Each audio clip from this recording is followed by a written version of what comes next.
আয়ুষকে অপমান করায় এক পর্যায়ে রাগে ক্ষিপ্ত হয়ে কুসুম ইন্দ্রাণী দেওয়ার সমস্ত শর্ত সবার সামনে প্রকাশ করে দেয়। কুসুম ধারাবাহিকের শুরুতেই আমরা দেখতে পাই যে ছেলেদের এবং মেয়েদের মধ্যে গানের হাড্ডাহাড্ডি লড়াই চলছিল। এমন সময় পুরুষরা জিতে যাচ্ছিল একটা গানের ভিত্তির ওপরে। যখন কুসুম এসে শেষ পর্যায়ে মেয়েদের হয়ে সেই গানটা গেয়ে দেয়, তার পর মুহূর্তে মেয়েরা জিতে যায়। আর সেখানে মীনাক্ষী থেকে শুরু করে অনুশ্রী সবাই আনন্দে উল্লাসে নেচে ওঠে। আয়ুষ তখন কুসুমের কাছে এসে কংগ্রাচুলেশন বলে তাকে জড়িয়ে ধরবে, আর এমন সময় ইন্দ্রাণী বলতে থাকে, 1 মিনিট, আমার ফোনটা এসেছে, এই বলে সেখান থেকে চলে যায়। তখনই আয়ুষ কুসুমের কাছে গিয়ে বলতে থাকে থ্যাংক ইউ। তখনই কুসুম বলতে থাকে, আমাকে থ্যাংক ইউ বলার কি আছে? তখনই আয়ুষ বলতে থাকে, আজকে যদি তুমি না আসতে আমিও তো এখানে আসতে পারতাম। তখনই কুসুম বলতে থাকে, ছোট সাহেব, আপনি তো মন থেকে চেয়েছিলেন দেবী মায়ের সঙ্গে সময় কাটাতে, তাই আপনার স্ত্রী হিসেবে আমি তো এইটুকু ইচ্ছে আপনার পূরণ করতে পারি, তাই না? তখনই আয়ুষ বলতে থাকে, আমি শুধু মায়ের সঙ্গে নয়, আমি আমার মায়ের সঙ্গে এবং আমার স্ত্রীর সঙ্গে দুজনের সঙ্গেই আমি সময় কাটাতে চাই। তখনই কুসুম বলতে থাকে, আপনার সব ইচ্ছে পূরণ হবে ছোট সাহেব।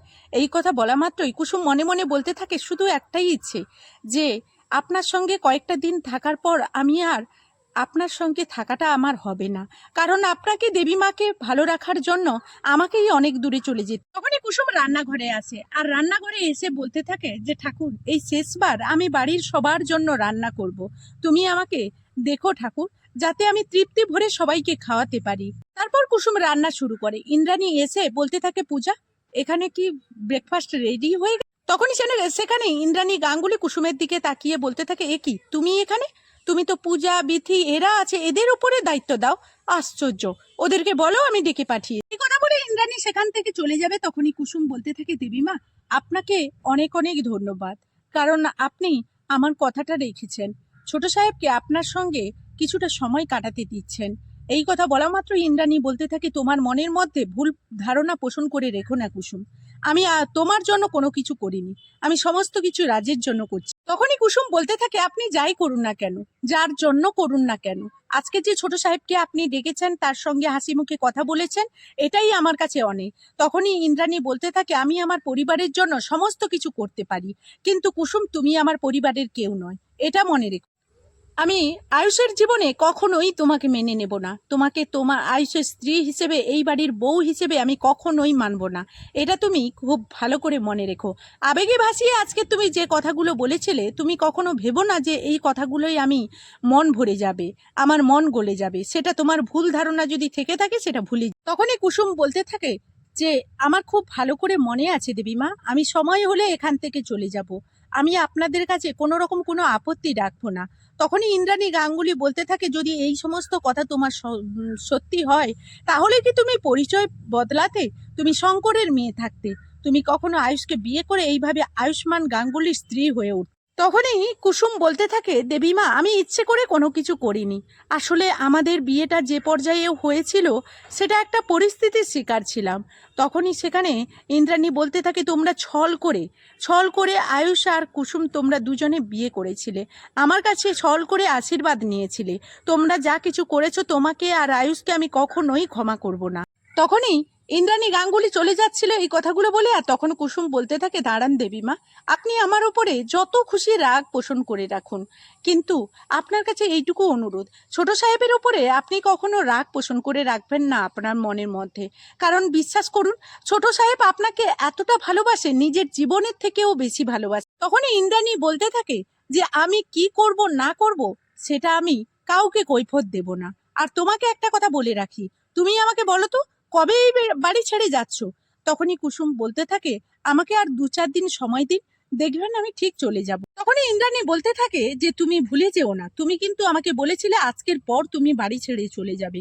তখনই সেখানে কুসুম বলতে থাকে যে, আমি জানি দেবীমা, আমি ভুলে যাইনি, আমি শুধু এইটুকুই চাই যে আমি এই বাড়ি ছেড়ে চলে যাওয়ার পর যাতে ছোট সাহেব কোনো রকম কোনো দুঃখ না পায়, আমি সেই ব্যবস্থাটুকু করে যাওয়ার জন্য আপনার কাছে 2 দিন টাইম চাই, পর আপনাকে, ছোট সাহেবকে, সবাইকে ছেড়ে আমি এখান থেকে চলে যাব।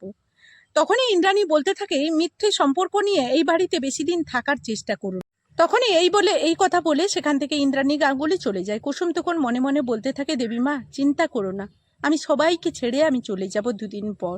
এই কথা বলে কুসুমের রান্না করা খাবার নিয়ে এসে পরিবারের সবাইকে সার্ভ করে। তখনই সেখানে ঈশান বলতে থাকে, ভাইদা এই কয়েকদিন তুই অনেক এনজয় করে জাদুকরের হাতের রান্না করা খাবার তুই খেয়েছিস।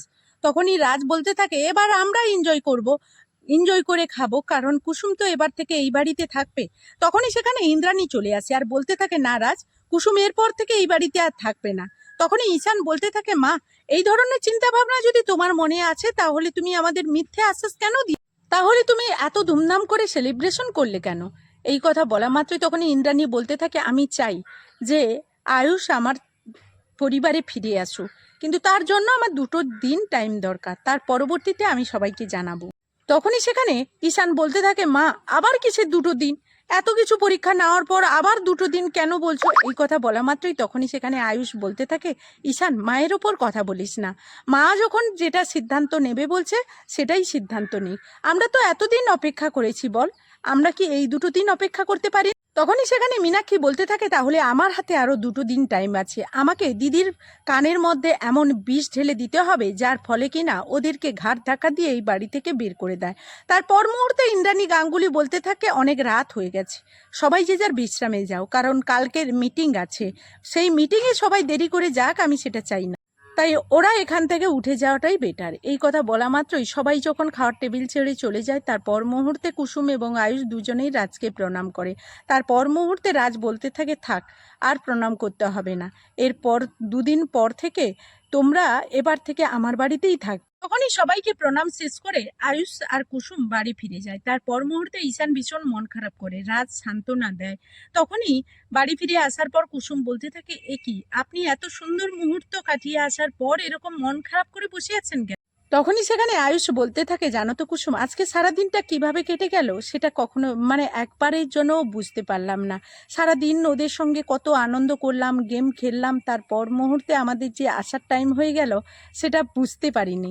আমার না ভীষণ কষ্ট হচ্ছে, আমি যদি ওই সময়টাকে ধরে রাখতে পারতাম। তখনই সেখানে কুসুম বলতে থাকে, ছোট সাহেব, সময়ের গুরুত্ব, সময়টাকে কখনো আমরা কিন্তু ধরে রাখতে পারবো না, ওকে যতই চেষ্টা করি না কেন হাতের মুঠোয় কখনোই রাখতে পারবো। কিন্তু ছোট সাহেব, আপনি তো যাই হোক অনেকটা সময় তো সবার সঙ্গে আনন্দ করলেন, মজা করলেন, তা সত্ত্বেও এইভাবে মন খারাপ করে দাঁড়িয়ে থাকবে? তখনই সেখানে আয়ুষ বলতে থাকে, আমি তো ভেবেছিলাম ওই বাড়িতে আমি থেকে যাব, কারণ মা যে আমাদের ইনভাইট করেছিল সেটা যে শুধুমাত্র একদিনের জন্য, সেটা আমি বুঝতে পারিনি।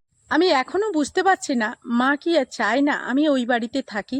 তখনই সেখানে কুসুম বলতে থাকে, ছোট সাহেব, ওটা তো আপনার নিজের বাড়ি, নিজের বাড়িতে থাকতে হলে আবার কারোর অনুমতি নিতে হয় নাকি? আজকে তো দেবী মা আপনাকে ডেকেছিলেন, তা দেবী মা এত কিছু করার পরও আপনি এত কেন আফসোস করছেন? আপনি যখন দেবী মা বললো ওই বাড়ি থেকে চলে আসতে, তাহলে আপনি তো বলতে পারতেন যে ওই বাড়িতে আপনি থাকতে চান।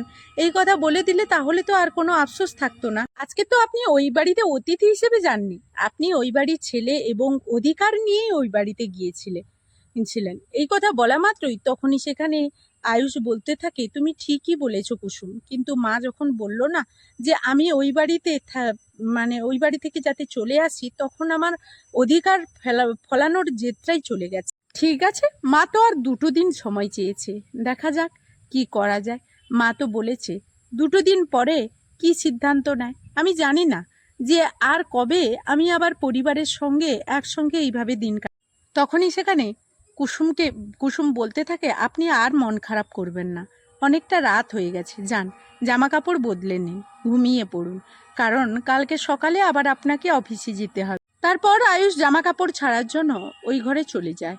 তখনই কুসুম মনে মনে একা একা বলতে থাকে, আর মাত্র 2 দিন অপেক্ষা করুন ছোট সাহেব, তারপর দেখবেন আপনি ওই বাড়ির সবার সঙ্গে দিন কাটাতে পারবেন, আর আমাকে ছেড়ে আপনাকে বাঁচার কথা সেটাই অভ্যস্ত হয়ে যেতে হবে। তখনই আয়ুষ সেখানে এসে বলতে থাকে, কি কুসুম, সবকিছু ঠিক আছে তো? তোমাকে এইভাবে অস্থির অস্থির লাগছে? তখনই কুসুম বলতে থাকে, সব ঠিক না থাকলেও সব কিছু ঠিক হয়ে যাবে।